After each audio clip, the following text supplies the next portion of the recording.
Benvenuti sul mio canale. Oggi vi propongo il progetto per realizzare questi guanti, questi mezzi guanti, guanti senza dita, chiamateli come volete. Sono semplicissimi, sono semplicemente dei punti alti a rilievo. Ora li tolgo così almeno li vedete meglio.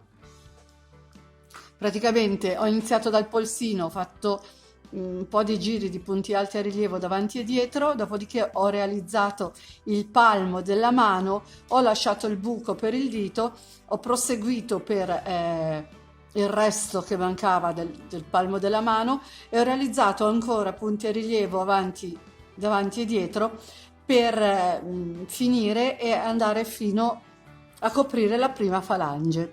Veramente un progettino molto facile, alla portata di tutti. Senza aggiungere altro, vi lascio al video. Per questo progetto avremo bisogno del filato, ovviamente. Io ho avanzato del chuck rosso, quello che ho usato per fare la sciarpa ed il baschetto, quindi ho utilizzato quello. Il chuck, sapete benissimo, lo potete trovare sul sito della Tessiland ed è un 100% acrilico di alta qualità e lo trovate in gomitoli da 100 grammi l'uno con 400 metri di prodotto complessivo. Per lavorarlo ho usato un uncinetto del 3,5. Io un guanto l'ho già fatto ed eccolo qui. Praticamente è semplicissimo, sono tutti punti alti a rilievo, punti alti normali. Lavoreremo in circolo e niente, iniziamo il nostro progetto. Iniziamo con una catenella. Io farò una catenella di 40 maglie perché è la misura giusta per la mia mano, mi consente il passaggio della mano, quindi vado ad avviare le mie 40 catenelle.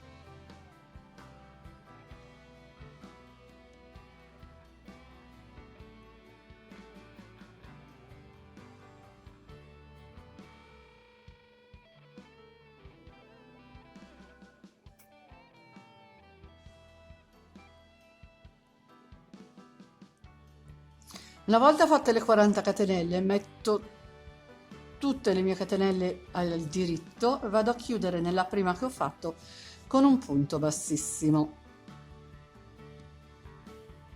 Importante per iniziare questo tipo di lavorazione, visto che io ho lavorato all'inizio partendo dal polso, cioè quindi sono partita da qui, dovremmo avere un numero di catenelle che sì ci permetta di far passare il palmo della mano, ma che sia un numero pari. Il multiplo di cui abbiamo bisogno deve essere un numero pari. Quindi una volta chiusa la mia catenella, salgo con una catenella, rientro nella stessa catenella di base dove sono andata a chiudere il giro e faccio un punto alto. Dopodiché vado in quella successiva, lavoro intanto la codina così almeno non ce l'ho più da nascondere dopo. Faccio un altro punto alto, praticamente vado a ripassare tutta la catenella di punti alti. Alla fine dovremmo averne 40 o, se ragionate in centimetri, il numero di catenelle che avete voi. Tante catenelle, tanti punti alti dovremo avere. Ci vediamo alla fine del giro. Una volta fatte le mie 40 maglie alte, vado a chiudere con un punto bassissimo. Dopodiché inizierò una serie di giri di punti alti a rilievo. Quindi cosa faccio? Salgo con una catenella, filo sull'uncinetto, entro nella barretta, farò il primo punto a rilievo davanti, entro nella barretta, prendo tutto il punto, entro da destra, esco da sinistra e faccio il punto alto, filo sull'uncinetto, questo andrò a prenderlo a rilievo dietro, quindi entro da dietro alla destra del punto, giro intorno, esco da dietro alla sinistra del punto e faccio il punto alto a rilievo dietro. Punto alto a rilievo davanti, punto alto a rilievo dietro, punto alto a rilievo davanti, punto alto a rilievo dietro, e vado a lavorare così tutto quanto il giro. Ci vediamo alla fine del giro. Ho finito il primo giro di punti a rilievo alternati. Ricordiamoci che abbiamo iniziato con un punto a rilievo davanti, quindi dobbiamo finire con un punto a rilievo dietro. In questo modo ci sarà continuità nel nostro alternare i punti. Quindi, finito il giro, vado a chiudermi con un punto bassissimo, filo sull'uncinetto e vado a lavorare i punti come li trovo. Quindi entro qui, che ho un punto a rilievo davanti, faccio il punto a rilievo dietro, filo sull'uncinetto, entro nel punto successivo che è un punto a rilievo dietro e faccio il punto a rilievo dietro. Quello dopo è a rilievo davanti, faccio il punto a rilievo davanti. Quello dopo ancora è rilievo dietro, faccio il punto a rilievo dietro e vado avanti a lavorare in questa maniera punti a rilievo davanti e dietro per 6 centimetri che sono, adesso non mi ricordo bene, ve lo dico alla fine. Con questo filato il mio uncinetto sono forse 8 o 9 giri, alla fine ve lo dico quanti ne ho fatti. Ci vediamo quando ho finito i miei punti a rilievo. Alla fine i giri erano 8 e io li ho completati tutti e 8. Praticamente ho formato il polsino del mio guanto. Ora andrò a lavorare a punti alti fino all'altezza del pollice. Praticamente così. Io per arrivare a questa altezza, secondo la misura della mia mano, il filato che ho utilizzato e l'uncinetto, ho lavorato 5 giri. 1, 2, 3, 4, 5. 5 giri in tondo di punti alti. Quindi inizio a lavorare. Faccio una catenella per salire, entro nel punto che ho subito sotto, punto alto, successivo, punto alto, successivo, punto alto e via via. Vado a lavorare un punto alto per ogni punto che ho e io lo farò per 5 giri. Voi magari lo provate e se arrivate prima vi fermate prima.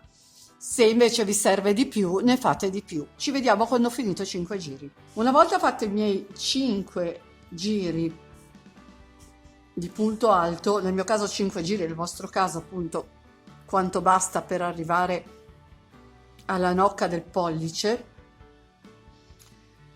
dovremmo andare a ricavare il buco del pollice. Io ho lasciato 8 punti, quindi sono andata a marcare con il marcapunti 8 punti, quindi dall'ultimo punto dove ho fatto il punto bassissimo conto 8 e vado a marcare l'8º punto. Voi ovviamente provatelo, per me è giusto, io l'ho provato prima e va bene così.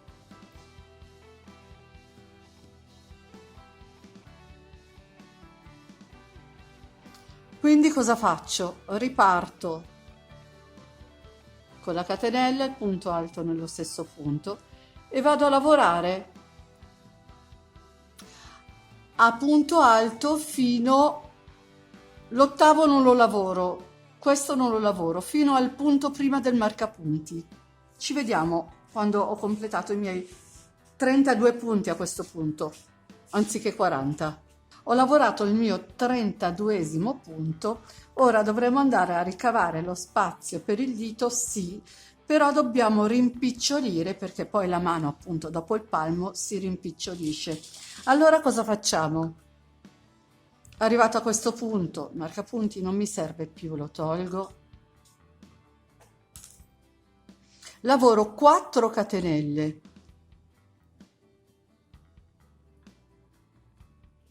Salto tutti questi punti, cioè 8 nel mio caso, e vado a chiudermi con un punto bassissimo.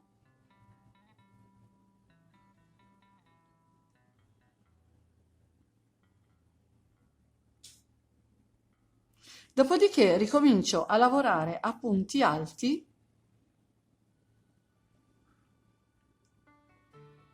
per altri 2 giri. Spero. No, sono 3.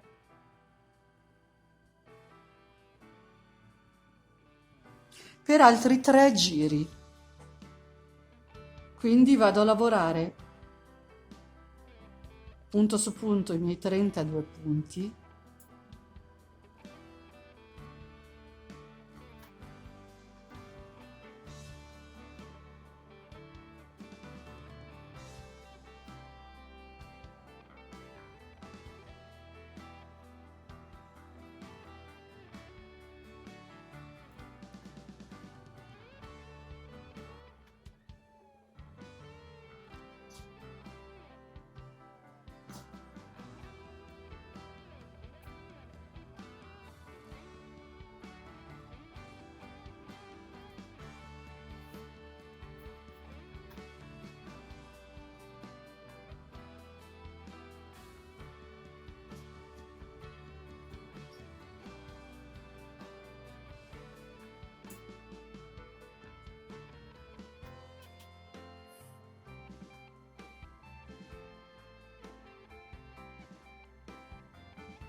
E questo è il mio 32esimo punto. Ora le 4 catenelle vado a lavorarle con altrettanti punti alti, quindi i punti da 32 diventano 36.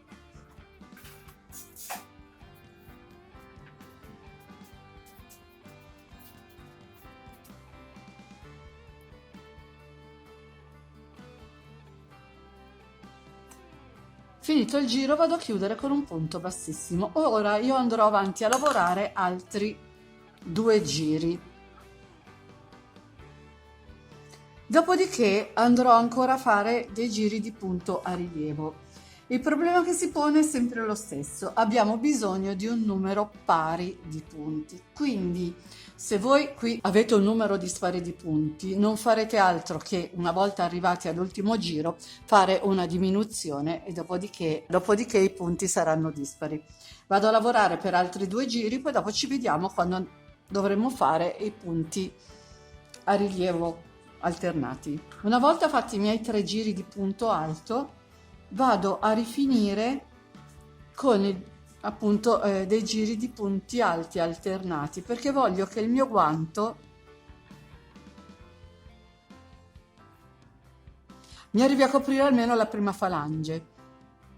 E facendo i giri di punti alti alternati, essendo l'elastico resta ben chiuso, quindi mi terrà ancora più caldo. A questo punto ripartiamo con i nostri 5 giri di punti alti alternati. Salgo con una catenella, filo sull'uncinetto, faccio un punto alternato davanti, filo sull'uncinetto, entro da dietro, esco dietro, punto alternato dietro e così via per 5 giri, che è quello che serve a me. Ovviamente voi, se avete un altro filato, un altro uncinetto, una dimensione della mano diversa dalla mia, se vi servono meno giri, vi fermate prima. Se vi serve qualcosa in più, ne fate in più. Ci vediamo alla fine dei 5 giri. Ed eccoli qua i miei guanti finiti. Stavolta sono io la modella, non il manichino.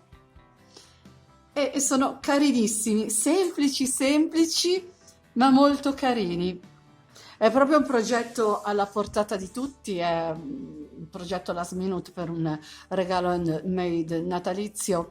Sono veramente facili da fare e si fanno velocemente, un paio d'ore di lavoro e li avete fatti. E anche per oggi il video è finito, come al solito vi ringrazio per l'attenzione, vi invito ad iscrivervi al mio canale se non l'avete ancora fatto e attivare la campanellina che vi darà le notifiche per ogni novità che pubblicherò. Se vi è piaciuto il video lasciatemi un like e condividete, mi aiuterete così a far crescere questo canale. Vi ricordo inoltre che ho anche una pagina Facebook ed un canale Telegram, se volete vi aspetto anche lì. Ciao a tutti e al prossimo video.